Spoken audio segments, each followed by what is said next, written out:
नमस्कार दोस्तों, आप सभी का स्वागत है एनकेपी प्रोडक्शन में। मैं हूं नीरज और चलिए आज आपको अपडेट करने जा रहे हैं वो है डायरेक्ट एडमिशन से रिलेटेड। तो डायरेक्ट एडमिशन कौन से सब्जेक्ट में आपको मिल सकता है, पीजी से रिलेटेड मैं बता रहा हूं कि आप मारवाड़ी कॉलेज में फॉर्म भरे थे या किसी भी कॉलेज में फॉर्म भरे थे पीजी के लिए एमएससी हो, एमए हो, एमकॉम हो, किसी में भी फॉर्म भरे थे 2024 से 26 तक के लिए और एडमिशन कहीं पे नहीं मिल पाया, तो कहाँ पर एडमिशन मिल पाएगा, चलिए उस पर बात करने वाले हैं। तो बात करें पीजी ग्रेजुएशन से रिलेटेड, तो सबसे पहले बात अभी स्क्रीन में आपको दिख रहा होगा रांची वुमेंस कॉलेज से रिलेटेड। तो रांची वुमेंस कॉलेज में थर्ड लिस्ट निकल चुका है जिसमें बहुत सारे ऐसे सब्जेक्ट हैं जिसमें सीट खाली रह चुका है। तो कौन सा सब्जेक्ट में आपको डायरेक्ट एडमिशन मिलेगा वो देख लेते हैं। तो देख लीजिए, पहला सब्जेक्ट है कि आपका economics, history, home science, psychology, physiology, political science, Sanskrit, botany, chemistry, commerce. तो ये जो सब्जेक्ट्स हैं इसमें डायरेक्ट एडमिशन आप ले सकते हैं। डायरेक्ट एडमिशन ले सकते हैं। 18 तारीख से एडमिशन स्टार्ट है। First come first serve basis पे होगा, मतलब पहले आओ पहले पाओ के अनुसार आपका एडमिशन मिल पाएगा। ये रांची वुमेंस कॉलेज से रिलेटेड है। तो रांची वुमेंस कॉलेज से रिलेटेड है। और दूसरा एक कॉलेज है जिसमें आपको मिल सकता है एडमिशन। रांची वुमेंस कॉलेज में सिर्फ गर्ल्स ले सकते हैं, लेकिन एक और कॉलेज है जिसमें आपको सारा चीज़ में मिल सकता है, तो उसमें लड़के भी अप्लाई कर सकते हैं। सब्जेक्ट की बात करें तो डोरंडा कॉलेज रांची में।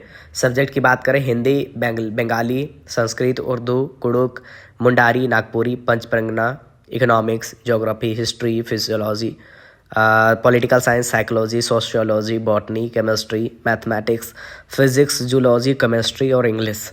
ये जितने भी तरह के हैं कोर्सेस इसके लिए जो है आपका डायरेक्ट एडमिशन चल रहा है, वो भी आपका first come first serve basis पे हो रहा है। एमए, एमएससी, एमकॉम की बात करें 2024-26 की बात है। थोड़ा सा एडजस्ट कीजिएगा दोस्तों, क्योंकि मेरा तबीयत ख़राब है जिसकी वजह से आवाज़ आपको डाउन लग रहा होगा या फिर खराश आ रही होगी। तो इंग्लिश जो है उसका सेकेंड लिस्ट आएगा आपका, कब आएगा, 23/11/2024 को आएगा। तो बाकी छोड़ करके जितने भी सब्जेक्ट है जो आप फॉर्म नहीं भर पाए होंगे उसके लिए क्या है, चांसलर पोर्टल में जाके पहले फॉर्म भरना है। दोनों स्कूल के लिए, दोनों कॉलेज के लिए मैं बात करूं, दोनों कॉलेज के लिए सेम प्रोसेस है। तो इंग्लिश के लिए आपका जो है फॉर्म आपका खुला हुआ नहीं होगा, लेकिन जो स्टूडेंट पहले से फॉर्म भरे हैं उनका सेकेंड लिस्ट 23/11 को आएगा इंग्लिश के लिए। बाकी इंग्लिश के अलावा जितने भी जो सब्जेक्ट हैं ये सब के लिए क्या है कि आपका चांसलर पोर्टल ओपन है। चांसलर पोर्टल में जाके आपको फॉर्म भरना है। फॉर्म भरने के बाद में वहाँ पर आपका जो पेमेंट लगेगा फॉर्म का वो भरना है।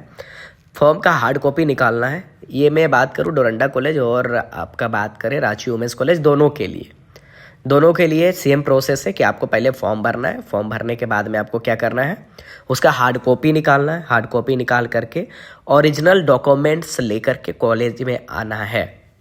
अगर डोरंडा कॉलेज में फॉर्म भरे तो डोरंडा कॉलेज में, रांची वुमेंस में फॉर्म भरे तो रांची वुमेंस कॉलेज में आना है। फॉर्म लेकर के आएंगे, उसके साथ साथ में ओरिजिनल डॉक्यूमेंट लेकर के आएंगे। क्या डॉक्यूमेंट लेकर के आना है, जो भी डॉक्यूमेंट लाएंगे उसके 2-2 पीस जेरोक्स जरूर लाइएगा। पहला तो आपको 10, 12 और ग्रेजुएशन का मार्कशीट लाना होगा ओरिजिनल, एडमिट कार्ड लाना होगा ओरिजिनल, उसका 2-2 पीस जेरोक्स जरूर ले लीजिएगा। उसके बाद में टीसी ओरिजिनल लाना होगा, कैरेक्टर सर्टिफिकेट ओरिजिनल लाना होगा, माइग्रेशन लाना होगा। अगर रांची यूनिवर्सिटी के स्टूडेंट होंगे तो आपको सिर्फ रजिस्ट्रेशन स्लिप लेकर के आना होगा। अगर बाहर कोई दूसरे यूनिवर्सिटी से आप किए होंगे यूजी, तो फिर आपको अपने साथ में माइग्रेशन लेकर के आना पड़ेगा। ये सारा डॉक्यूमेंट हो गया। अगर जाति आवासीय आई से है, मतलब कि आप ST SC OBC से, तो जाति आवासीय आई लेकर के आना है।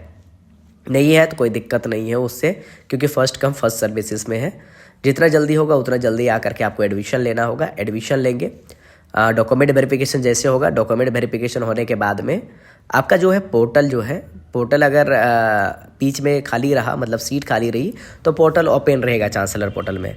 जैसे ही सीट भरते जाएगा चांसलर पोर्टल में वो ऑफ होते जाएगा। तो बस यही है प्रोसेस। और जैसे ही आपका डॉक्यूमेंट वेरिफिकेशन होगा, वेरिफिकेशन के बाद में आपको क्या करना होगा कि आपको वेरिफिकेशन के बाद में पेमेंट करना होगा एडमिशन फी पेमेंट करेंगे, उसका रिसिप्ट कॉलेज में जमा करेंगे। बस इतना ही प्रोसेस है डायरेक्ट एडमिशन का। इसी तरह का अपडेट को पाने के लिए बने रहेंगे एनकेपी प्रोडक्शन के साथ। बहुत बहुत धन्यवाद।